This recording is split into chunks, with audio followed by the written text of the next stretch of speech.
Morning. Happy Motivational Monday. I'm just sitting here with Mr. Presley. The power of positivity.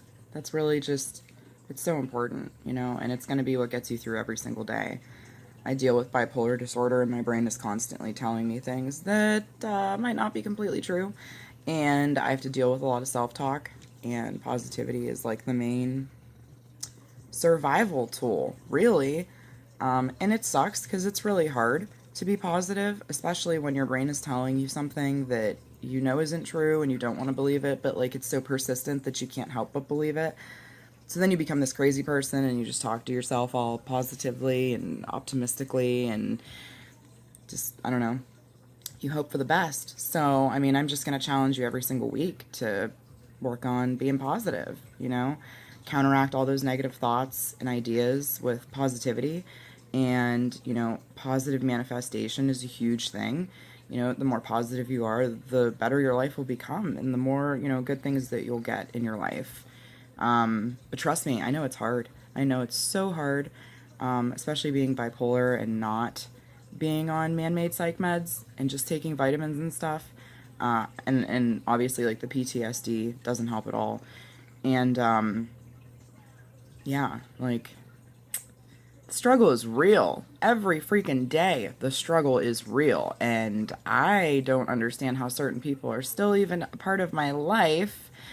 But that's also a nice thing because, it shows me who's actually down for me and who actually cares about me despite my craziness and my insanity. I finally did get scheduled for therapy at the end of the month, so hopefully that will help. But beyond that, like, every day is therapy, especially when you have mental health issues. Every day is therapy. Every day is all about self-talk, self-affirmations, positive affirmations, hang them all over your house. And just, like, constantly reminding yourself that, like, anxiety lies. Bipolar just means you are full of toxic, unthinkable thoughts all the time. And it's so important to keep them in check the best way that you can. Some people need meds, some people need therapy, some people need both. No matter what, you need to do something. Because, like, doing nothing and hiding it all and keeping it inside, and that's why people kill themselves. I deal with suicidal ideation every day of my life because I feel like life would probably be so much easier for myself and my kids if I wasn't here. I know it's part of, like, the bipolar thinking. And I know that that's not entirely accurate because my kids would be fucked if I wasn't here, especially now that their dad's in jail. Like, literally, it's just me.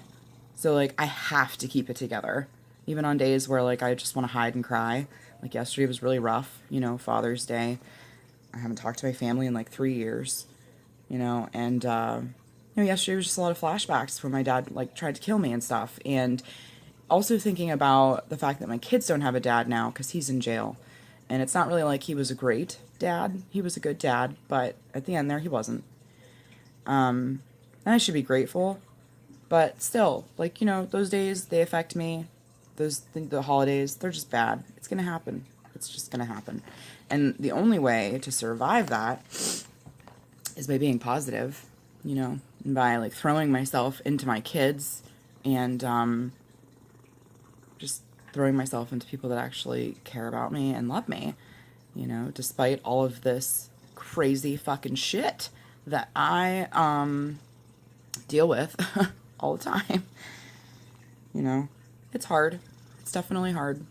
But, we made it through yesterday and we're going to make it through today, and it's Motivational Monday. So, be positive and just, work hard for everything that you want in life, and don't let other people set you back.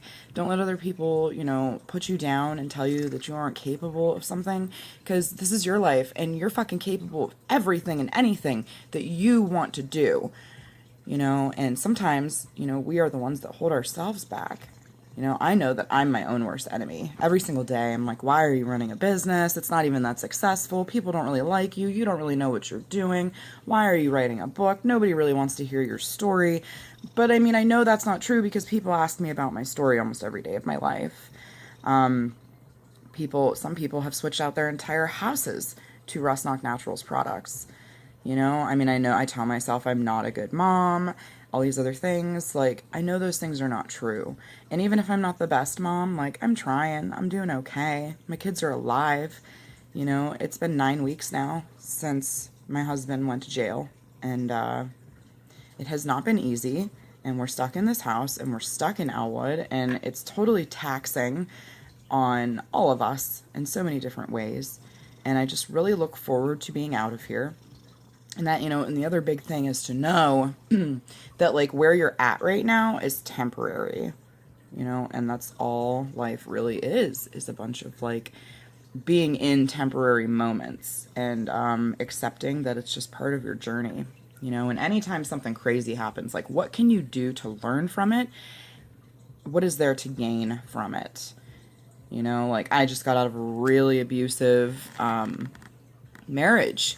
And, like, I could sit here in self-loathing over it, but, like, really the last year of it, I worked on healing, especially the last 6 months of it. And I realized that, like, I'm really grateful for the experience that I had, unfortunately. Like, it really has shown me who to allow into my life and for what reasons, and who to not accept. And also that I can't save everyone, and it's not my responsibility to save everyone. You know, I'm having a hard enough time saving myself, and I just can't. I can't sit here and be upset over the fact that I wasted 6 years of my life in a manipulation ship, basically, because he lied to me from the day we met. That's 6 years of my life I'll never get back. But my son would not be here, you know? Things weren't so bad. Things weren't always bad. And I'm just grateful for the good times. And now I'm grateful for our healthy present, because we're no longer surrounded by drug addicts and drug dealers and abuse. And I'm excited for our healthy future, you know? That's what it comes down to. It's just being healthy, being in the right state of mind. You know, I'm not talking about, like, dieting and eating healthy. Like, think healthy. You know, when you're thinking healthy, everything else will kind of just follow. You know, even if your thoughts are not healthy at all. But as long as you sit there and counteract them with positivity, you'll make it. You'll make it another day, I promise. Have a nice one.